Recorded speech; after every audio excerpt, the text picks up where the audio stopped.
Hello everyone! If you know me, or have hung around the channel for a while, I like to review movies. And I've seen several noteworthy ones this year. I just haven't been bothered to review them. So just like in 2021, I will speedrun all the reviews, and in the end, name my favorite movie from 2023. So I will refrain from going into detail with the plots unless I deem it absolutely necessary. And this year has certainly been one of high expectations. 6 of the biggest directors in the world have each released a feature-length film this year. One of them even released 2, so we have a lot of them to go through. Starting off with Operation Fortune, Ruse de Guerre. I am a big Guy Ritchie fan. His movies have great energy and comedic timing. He actually managed to release 2 movies this year, this being the first. I like it a lot. However, it's not a super memorable film. It serves its purpose of being a fun 2-hour spy thriller, and Hugh Grant is definitely the highlight of the movie. He steals every scene he is in, especially in the climax where he has a killer scene. Overall, I would say good flick, just... I know Guy Ritchie can do so much more. Sisu. Okay, we pre-gamed like a motherfucker before going into this one. Say it, do you know me bad? Thank God we were the only ones in the theater, so my viewing experience is a bit biased, to say the least. With that in mind, the movie was pretty fun. It throws all sense of historical or logical accuracy out the fucking window, but I must admit, it's kind of fun seeing a pissed off Finn drag a German soldier underwater, cut open his throat and use his lungs to breathe. And that's all I gotta say about that. The Fablemans. Technically released in 2022 in the US, but it didn't see a European release until 2023, so I will count it here. I've had issues with Spielberg's releases in the past decade. Tintin and Warhorse were both terrific movies, but Lincoln and Bridge of Spies were kind of forgettable, and Big Friendly Giant and Ready Player One were just outright bad movies, mostly because Spielberg didn't take an active part in the directing. He showed up and they slapped his name on it, basically. At least that's how it feels. I didn't even see the remake of West Side Story, but now he came back strong. Spielberg based this movie on his own life and how his love for filmmaking started. It has tons of heart and the acting was really top-notch. This is definitely one of the contenders for Best Film 2023 for me. Ant-Man 3. Sucks! MCU ran out of steam years ago. I could go on and on about how the characters are always being deconstructed, the special effects look horrible, blah blah blah. But if the creative team making these movies don't give a fuck when they're making them, why should I when I review them? Simple as that. Creed 3. The 3rd entry in the Creed movies and the 9th in the Rocky franchise as a whole. I like Creed 1 and 2. They are worthy sequels to the Rocky movies, in my book. They do their own thing while respecting the originals. A nice passing of the torch kind of thing, with Stallone serving as a supporting character. This time, however, Stallone is out of the picture entirely, and Michael B. Jordan is actually in the director's chair as well as the lead role. And for what it is, it's okay. It's the least enjoyable out of the 3 Creed movies, but it's not bad. Just not as good as the previous 2. The Whale. Same stitch as with The Fablemans. I saw it in 2023, so I will count it here. I really like this one. It's about a morbidly obese man in his dying days, desperately trying to reconnect with his estranged daughter and try to redeem himself slightly. Brendan Fraser delivers an Oscar-worthy performance, and he should, since he fucking won the thing for it. He was really dark and depressing, dealing with heavy issues, and you felt empty after viewing it. I highly recommend. Tetris. Tetris had heart, but it wasn't very memorable either. I'm starting to see a pattern here. I don't have much to say on this one. It was well acted, well shot. It did have some style choices that I didn't really agree with. That's about it. John Wick, Chapter 4. So this franchise is still going. It's beautifully choreographed action scenes that can go on for hours. They can still be creative with the kills and the flow. Its only real weak point is being too long. The plot is running out of steam at this point. I came for the violence and I got quenched. I enjoy it for what it is, but it sort of overstays its welcome by having a runtime of, I think it was like, almost 3 hours. That's a bit much for this type of movie. Evil Dead Rise. As a horror movie fan, the Evil Dead franchise is a must. The first and the second ones are really cool and spooky with some dark humor elements, and the third one leans more into the dark comedy aspect, but still just as great. Then there is a 2013 remake which I really liked, and now we come to the latest installments, and to be honest, I was kinda tanked when I watched this one, but I remember it being kinda fun. In an era where Blumhouse shits out horror movies like there's no tomorrow, this one designates itself ever so slightly. The actress playing the lead demon, the one from Vikings, she did a terrific job being this scary bitch, you know? Yeah, it was cool. The Covenant. Guy Ritchie's second feature film this year. Now this one knocks it out of the park. While Operation Fortune was more of his usual style, just not very distinguished, The Covenant is a war drama more akin to Wrath of Man, showing that Guy Ritchie can in fact make these types of movies as well. Before I go into spoiler territory, I wanna say I highly recommend this film. The premise is very simple. A unit of US soldiers plus their interpreter Ahmed in Afghanistan are ambushed by the Taliban forces, and everyone except the squad leader John and Ahmed are killed. John gets critically wounded, and now it's up to Ahmed to carry John to safety across miles of enemy territory. After an intense struggle, they actually make it to safety, and John wakes up 4 weeks later. But Ahmed has gone underground since he's now number 1 on the Taliban's hit list for helping John. Now John must go back in there and save him in turn. A really great and entertaining movie. Please check this one out. The Flash. Same thing as with Ant-Man. This movie sucks. It looks like ass. Ezra Miller can't act. They bait you in with Michael Keaton as Batman, who is still cool, but they give him the Luke Skywalker treatment. Will you help us? Pass. That equivalent of throwing the lightsaber off the cliff. Fantastic. Top-notch entertainment right there. It's a piss-poor adaptation of the Flashpoint paradox. That's it. Asteroid City. Wes Anderson is back once again. He keeps to his unique style as always, and I like it well enough. It's beautifully shot with witty, dry humor. Just as with The French Dispatch, this is not his strongest movie, unfortunately.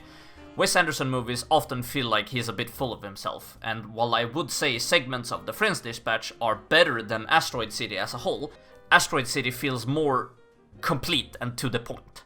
Overall, I liked it, I had a good time watching it, I would recommend it. Guardians 3. More cape shit. Sure, this one actually had some competence behind it. There is an interesting villain for once, and there are some tearjerker moments where you actually care about what's going on. But I can't get myself to praise the movie for what should be standard. I liked it well enough. It's an okay waste for 2.5 hours. That's about it. Spider-Man, Across the Spiderverse. The sequel to Into the Spider-Verse does its thing and does it well enough. I've ranted long enough on how all these multiverse movies are pissing me off, so I won't even bother here. The previous movie saves Miles Morales as a character for me. Before he was just a reskin of Peter Parker, except he's black. Now he's really growing into his own Spider-Man, and the family dynamic between Miles and his parents are definitely the best part of the movie. If you liked Into the Spider-Verse, check out Across the Spider-Verse. It's more of the same thing, improving on it, and we'll see where they take it. Indiana Jones and the Dial of Destiny. Ah yes, Harrison Ford's outing as the titular character. And I thought Crystal Skull was a poor note to end on. Part-time. Sure, the opening has the right feel to it, but it feels disgusting due to the de-aging technology. It looks better than other recent examples, but you still can't get past the uncanny valley. Kastar.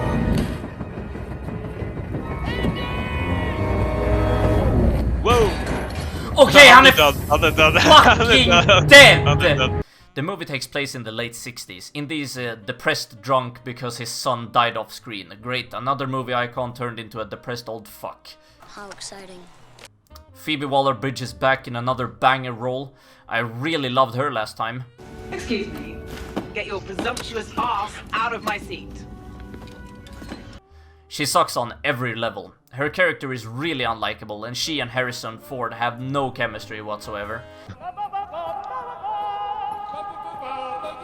What's going on? I wish I had a fucking Dial of Destiny so I could go back and stop this stuff from ever being greenlit. What are these people? Nazis. Nazis. First, will you return my dial? Yeah, I don't want to spend a second more on this piece of shit. Lucasfilm can go suck a dick. Oppenheimer. Definitely the most hyped movie this year, with the whole Barbenheimer phenomenon, whatever. When I learned that Christopher Nolan, a man notorious for sticking to practical effects only unless completely necessary, was making a movie about the creation of the atomic bomb, I got a little nervous. The movie itself was not bad. It's a pretty cool biopic. It's well acted, well shot, with a killer soundtrack, of course. As a Christopher Nolan movie, those things are expected. I enjoyed Tenet in my first viewing, but when I revisited it, it didn't really click with me. All the technical stuff were really top notch, but the plot and the time travel mechanics, they feel overly complicated for complication's sake. So for Oppenheimer, I was confident that we would at least get a better experience than with Tenet, and for the most part, Oppenheimer is. The movie's biggest flaw, though, I would say, is the pacing.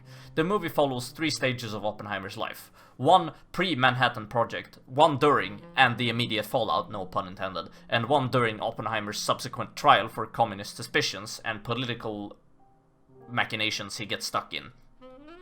What the movie does is basically cutting in between these, framing it within Oppenheimer's interrogation sessions.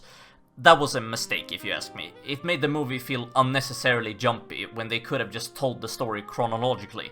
But that is fully on Mr. Nolan himself. He is obsessed with time and jumping around and shit, and I feel that hurt the movie. But I would still recommend it.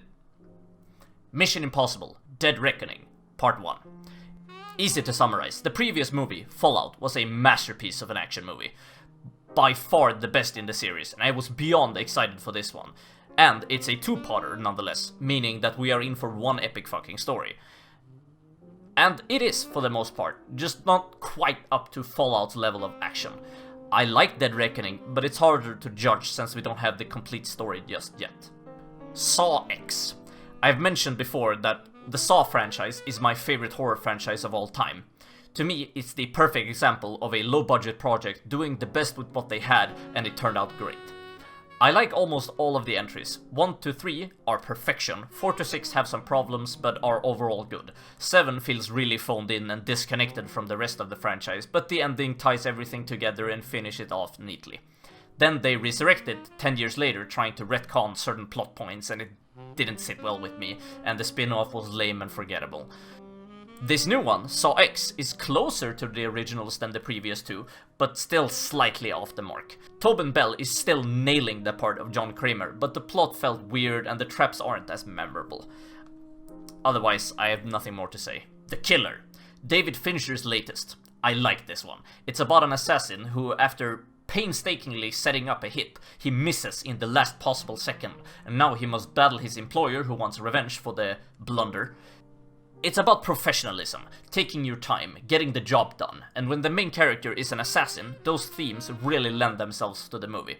Michael Fassbender is mostly silent throughout the movie, except for some inner monologues here and there, but he really sells this Terminator-type character. I really recommend it. The Creator. I did not get into this one. It has a cool world but never bothers to dive into it. The characters fell flat, it's tropey, it's forgettable. Skip. Killers of the Flower Moon. This is the movie I was most excited about this year. Martin Scorsese is an idol of mine, and one of the all-time greatest movie directors. And when I learned that this movie was coming out in 2023, I thought it would be my favorite movie of the year by a long shot. The 3.5-hour runtime didn't scare me. When it was over, I remember liking it, even really liking certain bits, but never really loving it. I don't know. This is definitely bound for a rewatch, and I might come to like it more in subsequent viewings, but for now, I'll just say that I liked it. Napoleon. Really neat battle sequences. The sets and costumes are all on par, and they look really spectacular. And once again, I find myself underestimating Joaquin Phoenix. He surprised me as the Joker, and he surprised me as Napoleon. What makes the movie fall down a bit is the focus and pacing. You feel the movie's length at times, and huge chunks of the man's life are glossed over, and you basically witness the highlights. And I don't know, I guess it was only me, but I didn't really buy the connection between him and his love interest, and that takes up a huge chunk of the movie. I still had a good time despite its problems. There is apparently a director's cut that's 4 hours long, and maybe that will fix my issues with the film. Who knows? Sound of Freedom. This one was really fucking good. It has been pushed back for years and faced a lot of controversy when it first came out. Read into that however you wish. The plot follows a Homeland Security agent who has been working with child trafficking for years, and it's taken a toll on his psyche, and he's getting really frustrated that he keeps nailing the perpetrator but rarely recovering the actual victim. He decides to set up a sting operation in order to liberate as many children as he can, even though it's outside of his jurisdiction. It deals with a very heavy subject matter, but handles it with grace. It never felt exploitative. The acting is superb from everyone involved. I highly recommend this movie, and I really hope it reaches as many people as possible. Hammarskjöld.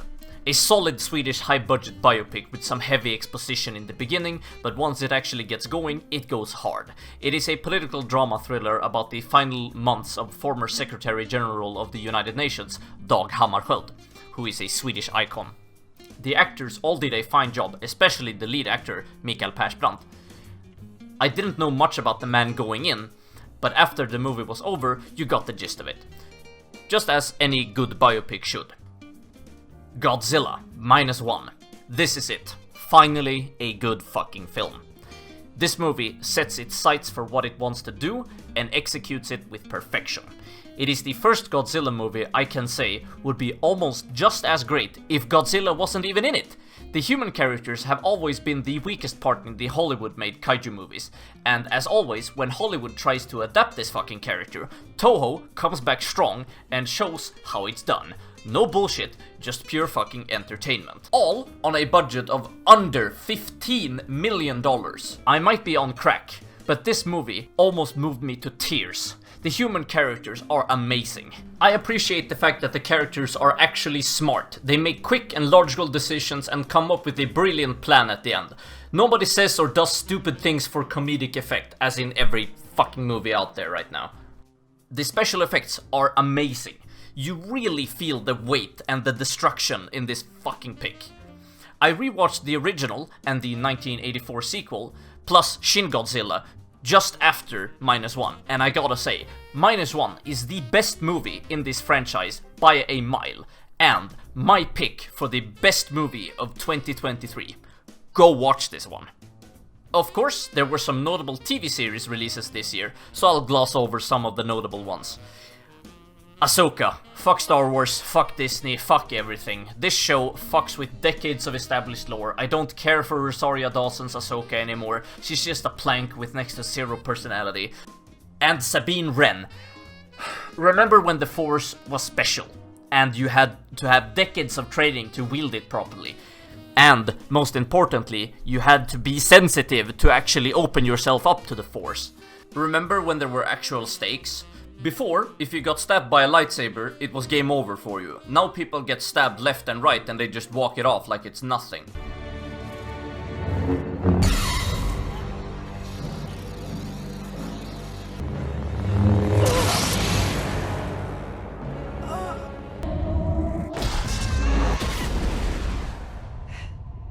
As long as she doesn't get stabbed through the chest or anything, it should be fine.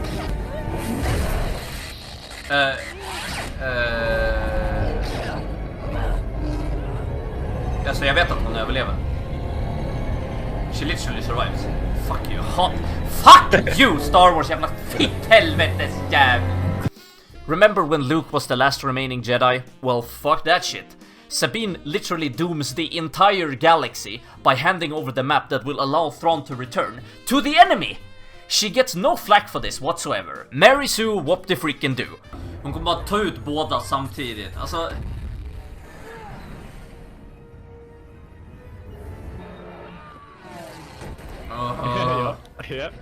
She then fucking unlocks the Force.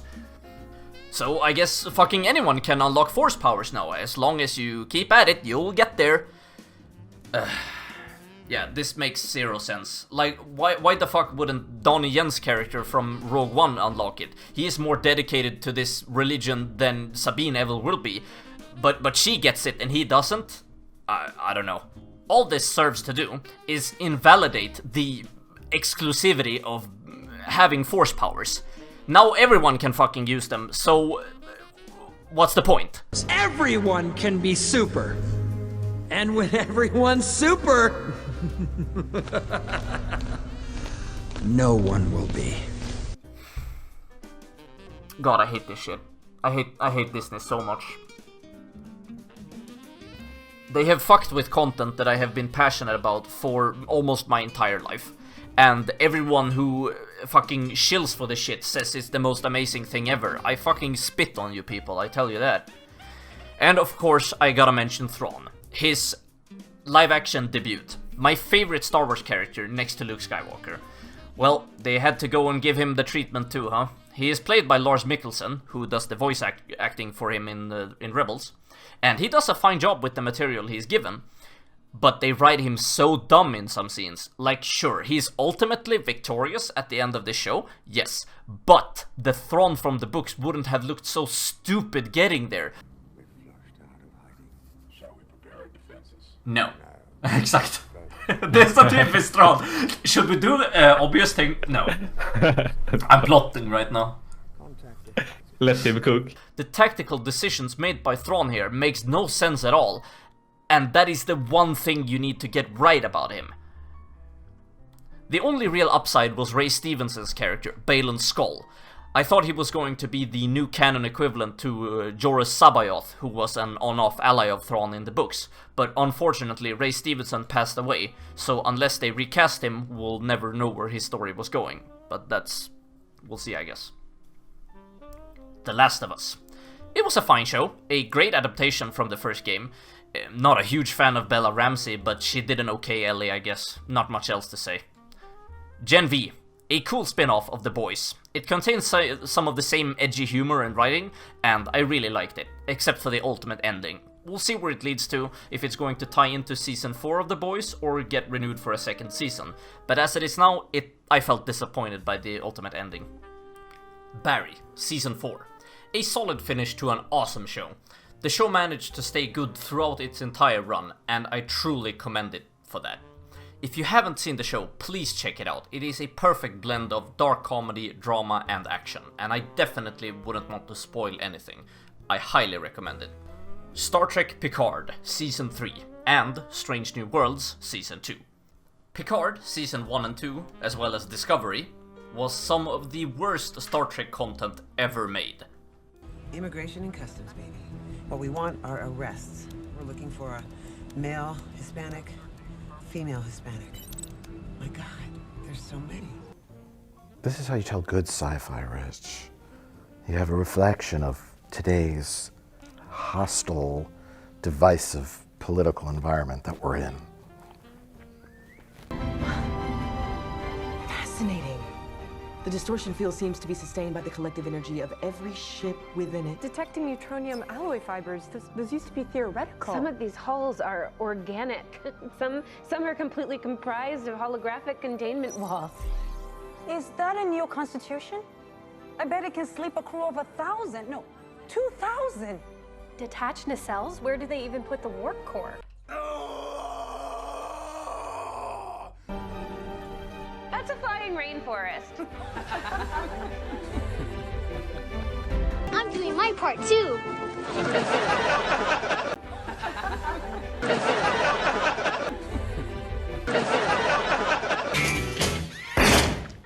Season 3 was more of a cast reunion. We actually got the full cast back on the bridge of the Enterprise D, and that was just really cool and wholesome.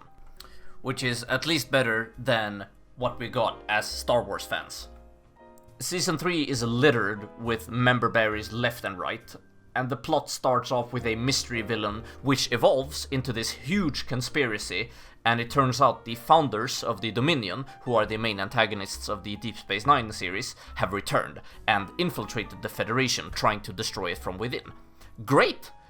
Finally, I thought, an interesting concept without relying on the Borg, who, while awesome, have been overused to hell.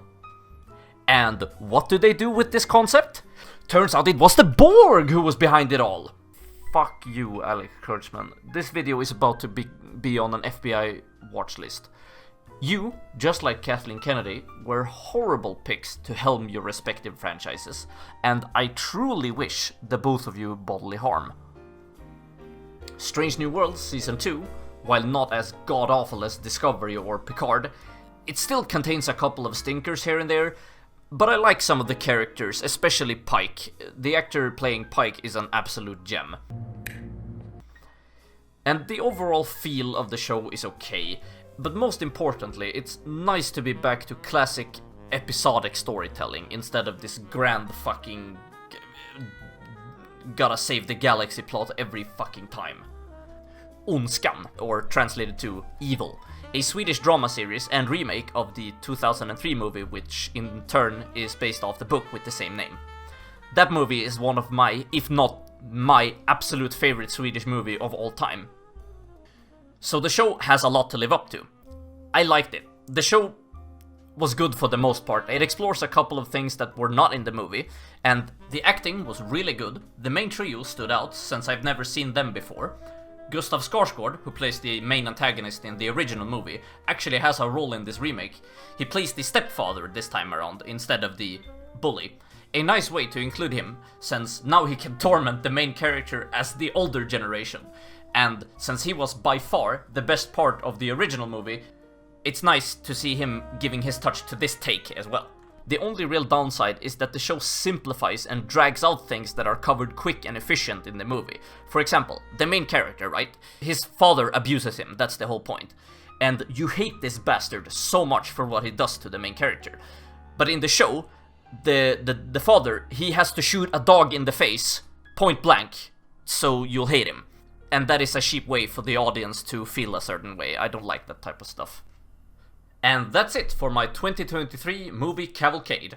There is one title I missed out on, which is Past Lives. I heard a lot of good things about it, and it got great reviews. And I will have to check it out when I have time. Thank you guys so much for watching. I hope you had a Merry Christmas, and I wish you a Happy New Year.